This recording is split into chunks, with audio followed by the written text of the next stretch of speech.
Hey everyone, and welcome back to the Ether Hub. My name's Simon, bringing you more Magic the Gathering lore. Today we continue with the official story of Innistrad Midnight Hunt, after going over a few of the side stories, including one giving us a little bit more backstory on Ren and Seven.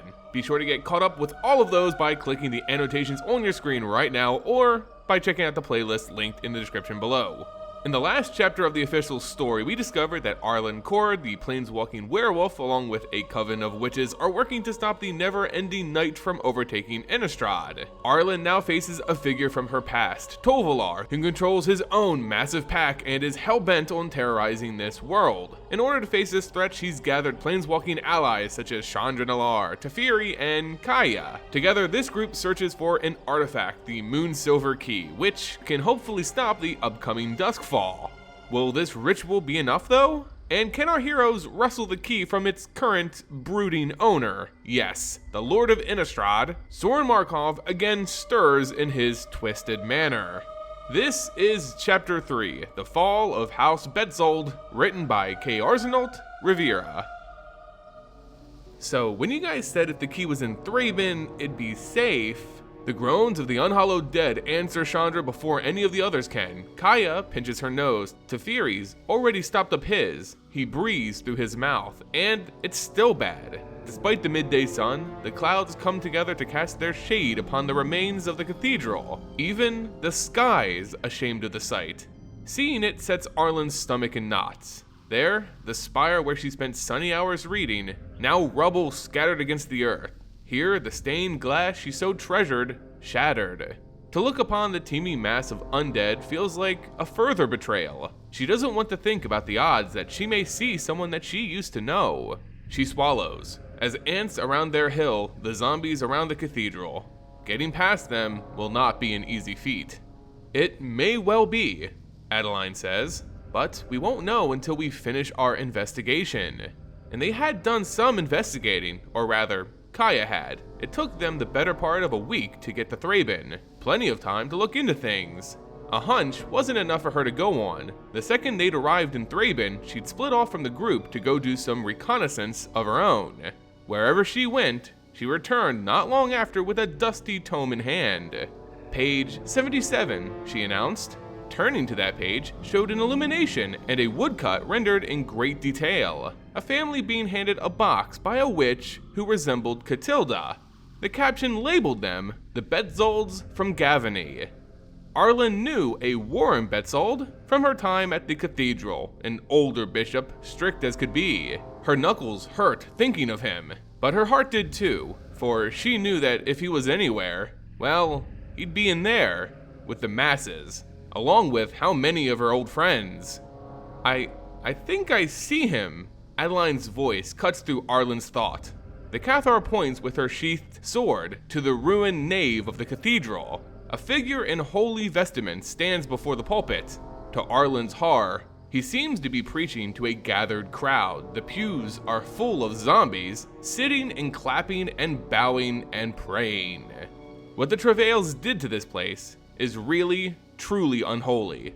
Once, Liliana had raised all these zombies to fight against the Eldrazi. It was bad enough having to share the field with the living dead, but worse, dealing with them afterwards. She'd heard that someone asked Liliana what to do about all the remaining zombies. The story went that she replied, "They have plenty of uses, you know, just try and think creatively."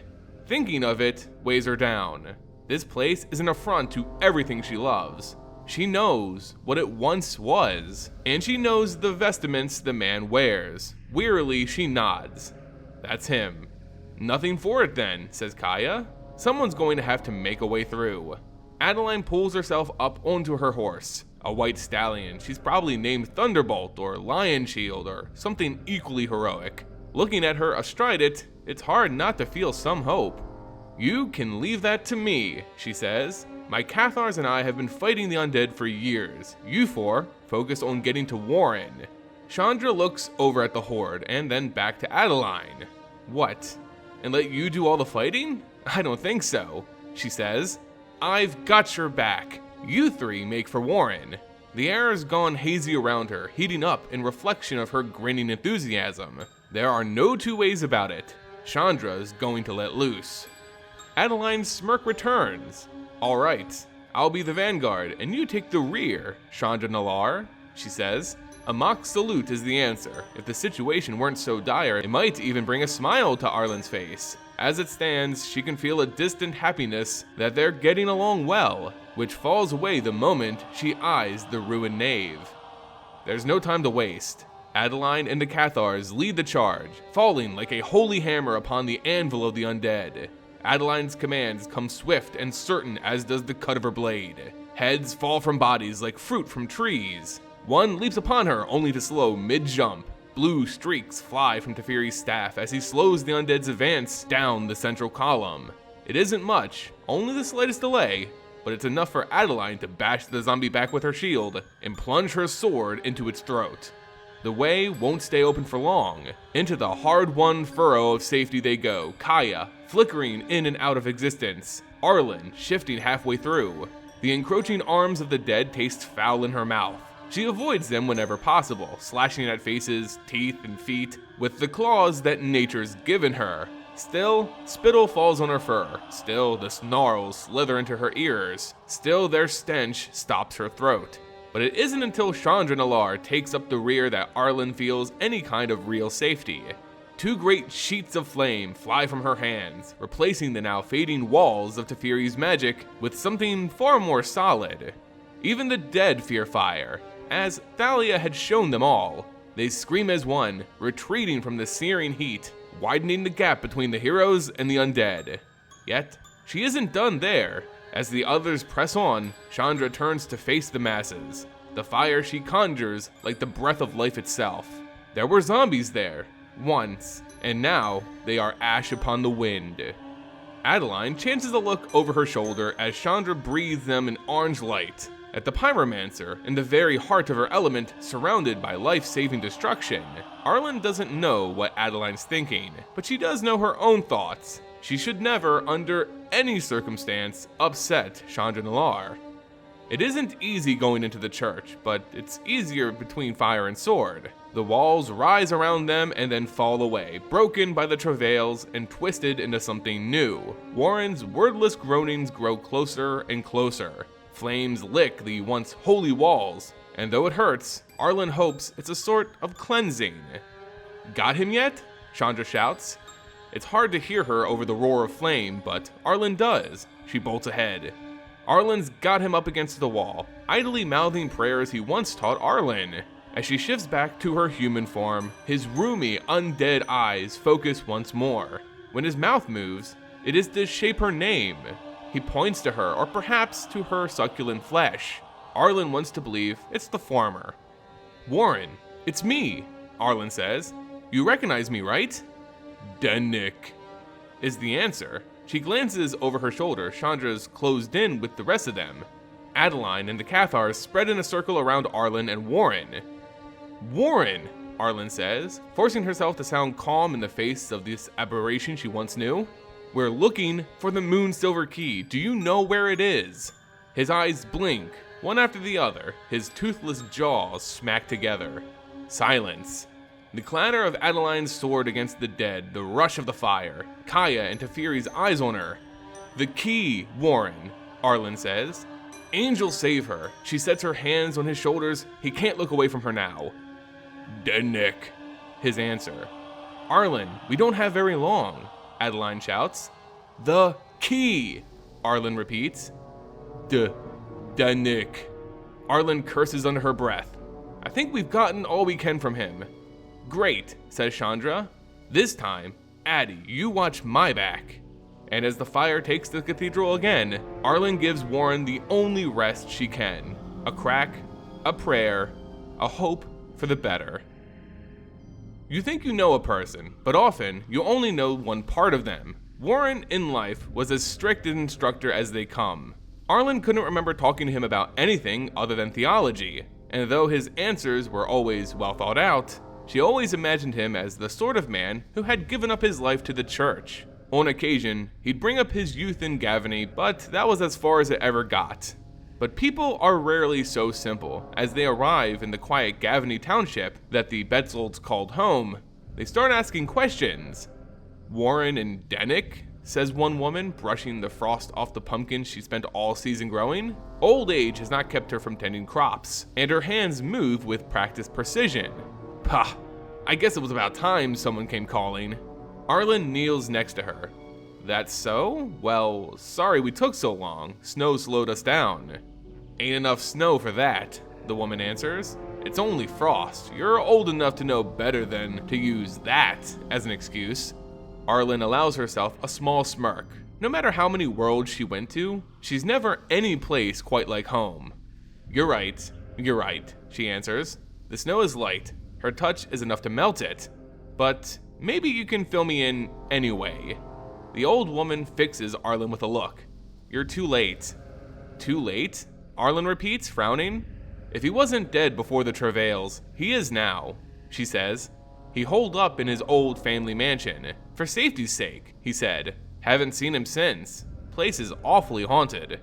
Arlinn looks over her shoulder. The BETZOLD home rests on a hill, and she can see its gaping windows from there.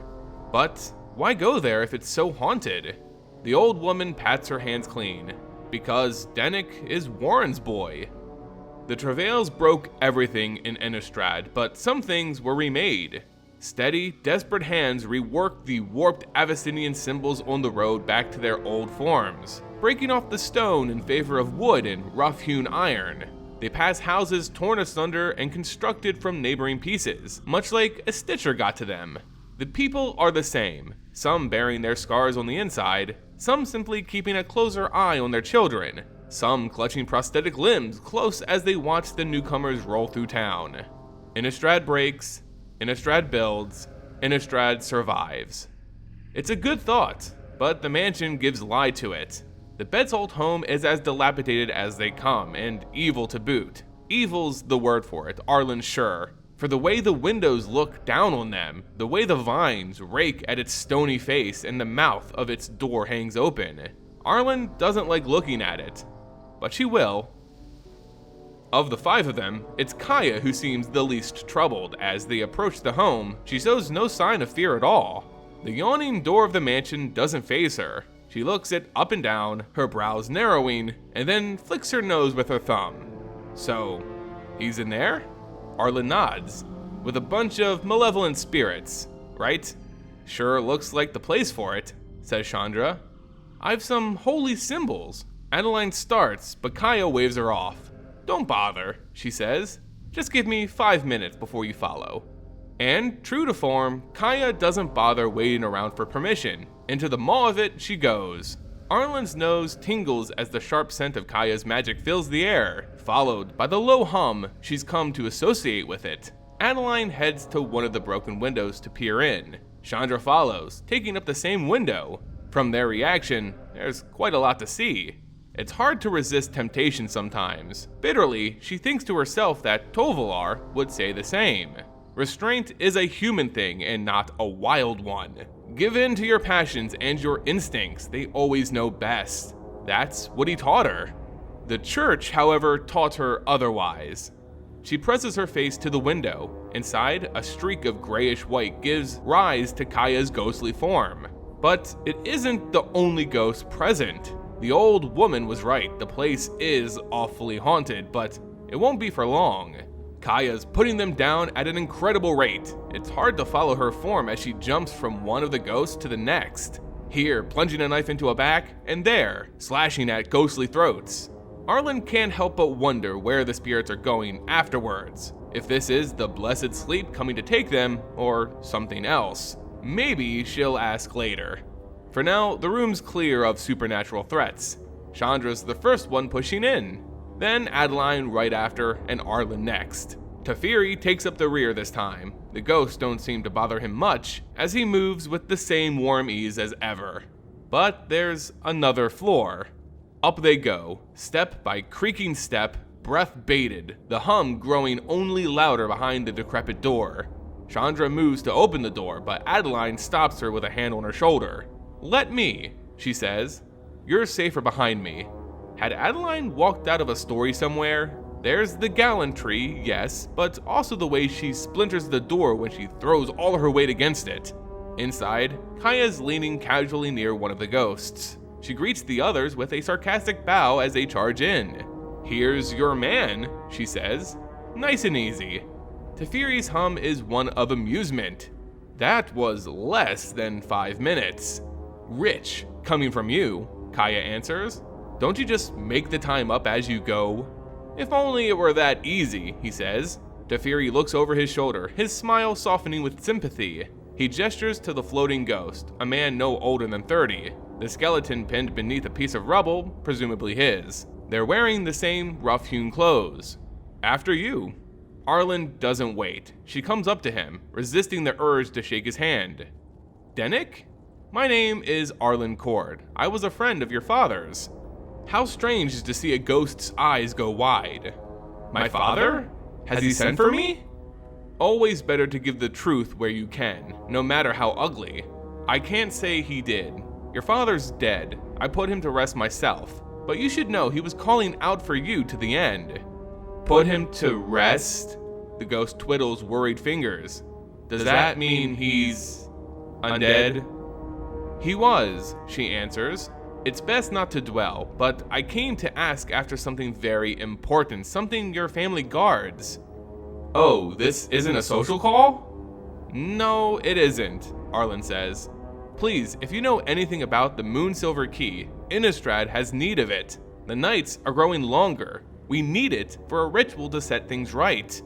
"I thought with all the people, maybe it was a social call," Dennick answers. Twiddle, twiddle. "Most people want the key.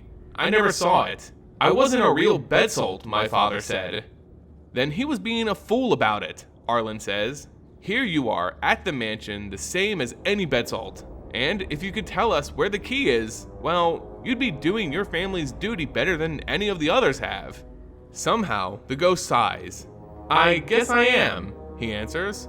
"Alright, well, I did some digging here too, because I heard about it, and turns out we don't have it. My great-grandfather gave it over to one of the vampires for safekeeping. Isn't that silly?" Kaya pinches her nose again. Chandra sucks in a breath. She holds up a finger. "Excuse me, but can I ask which vampire?" Dennick sighs. "Will you let me rest if I do?" "If that's what you'd like," Arlinn says. "But it'd be easier to rest if you knew Innistrad wasn't in danger, right?" He rolls his head as if thinking it over. "Then it's the Markovs. That prince of theirs. He took it." "Did my father say he missed me?" "I had the worst feeling about that," Chandra says, halfway to the door, but Arlinn stays behind. Dennick wants someone to talk to. The least she could do is listen, at least for a little while. Innistrad rebuilds. Even the vampires, as much havoc as they've caused, as much as her stomach rumbles at the scent, as much as she hates them, Arlinn has to admit there's something comforting about that.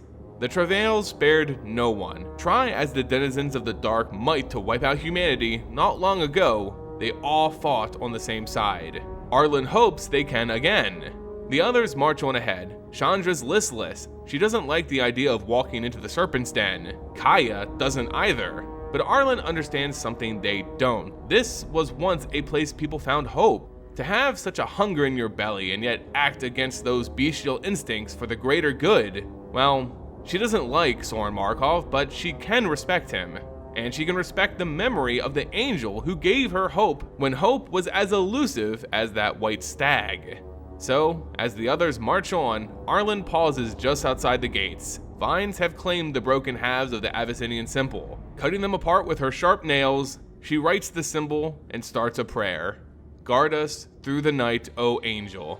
To her surprise, another voice joins in. Adeline's from the sound of it. Teferi's follows, at a slight delay as he learns the words. Chandra joins in after, a little too fast, stumbling here and there, but trying her best. And last, with a bit of a sigh, is Kaya, coming in when they're nearly done. When they're finished, they exchange soft smiles and head in. No one asks her why she prays to an angel who can no longer hear her.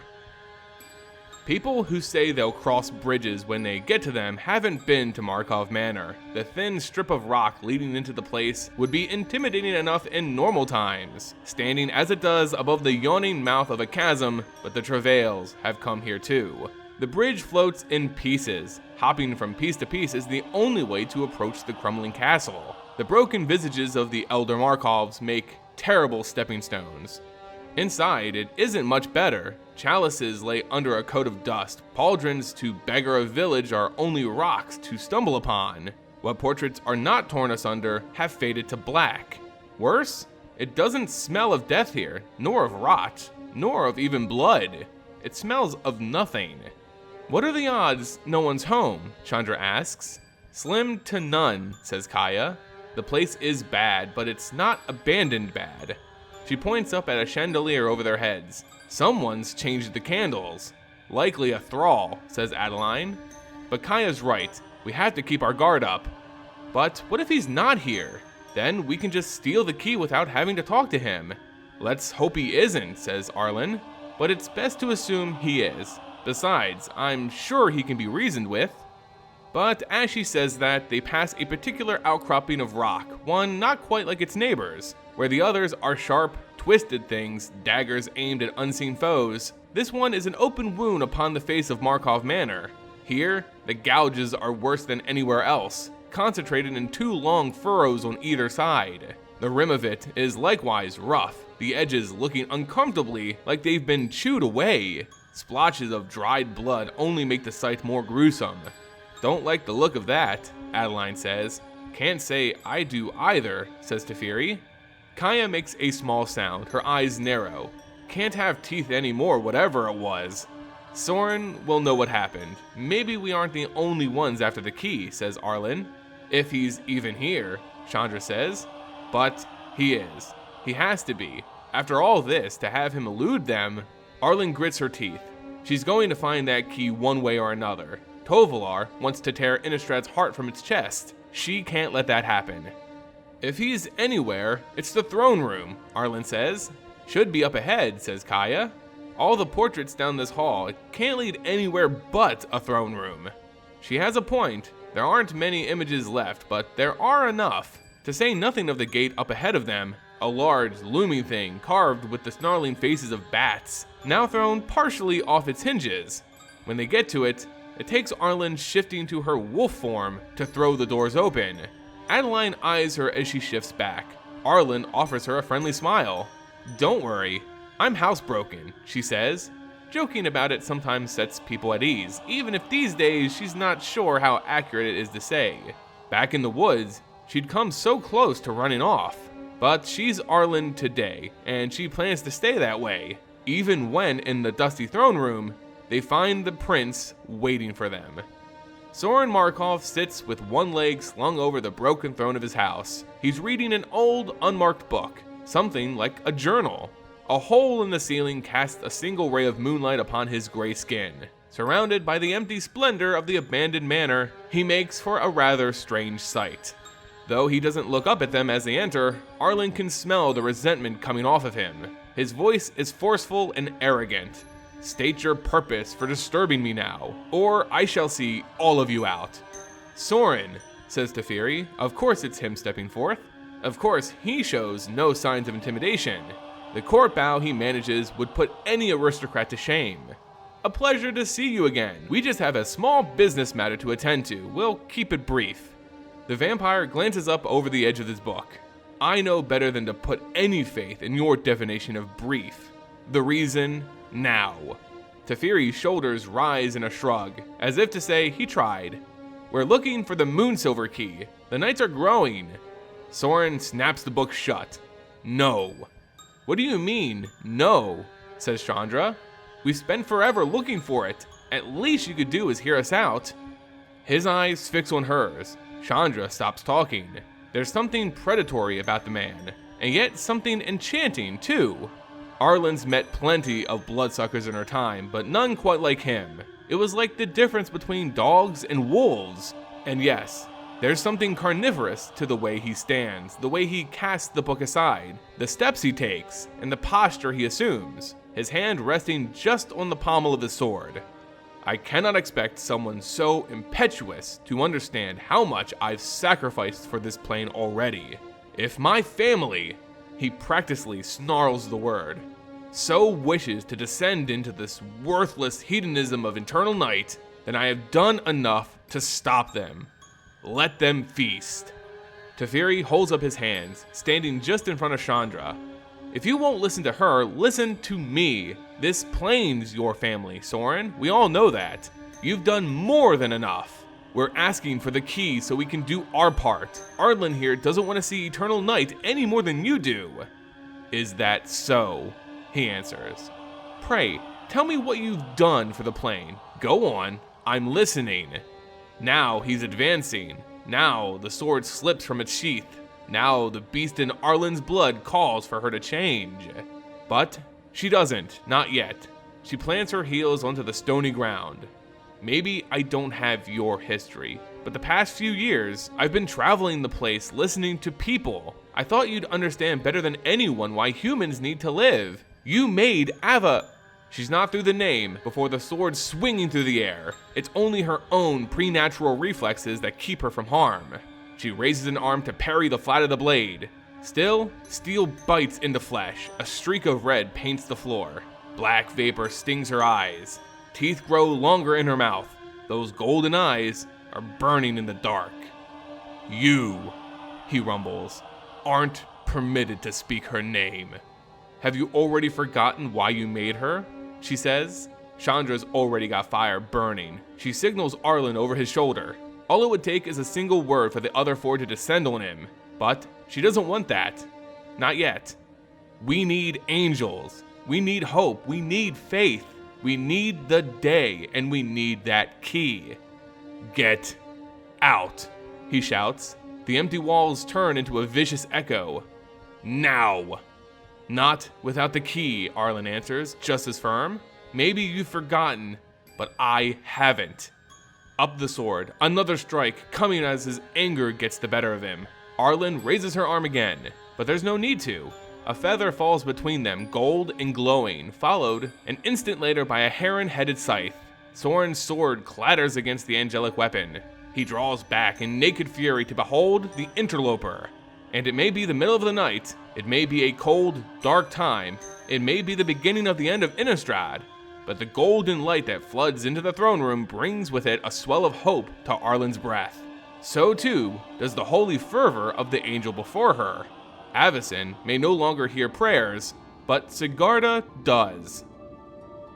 Sorin Markov, she says. Her voice is resonant, with a slight echo that casts it as more than human. How far you've fallen, carving your way out of the stone only to sulk. That pit? That was him? How strange to feel pity for a centuries-old vampire prince. Stranger still when that same man levels his blade at an angel.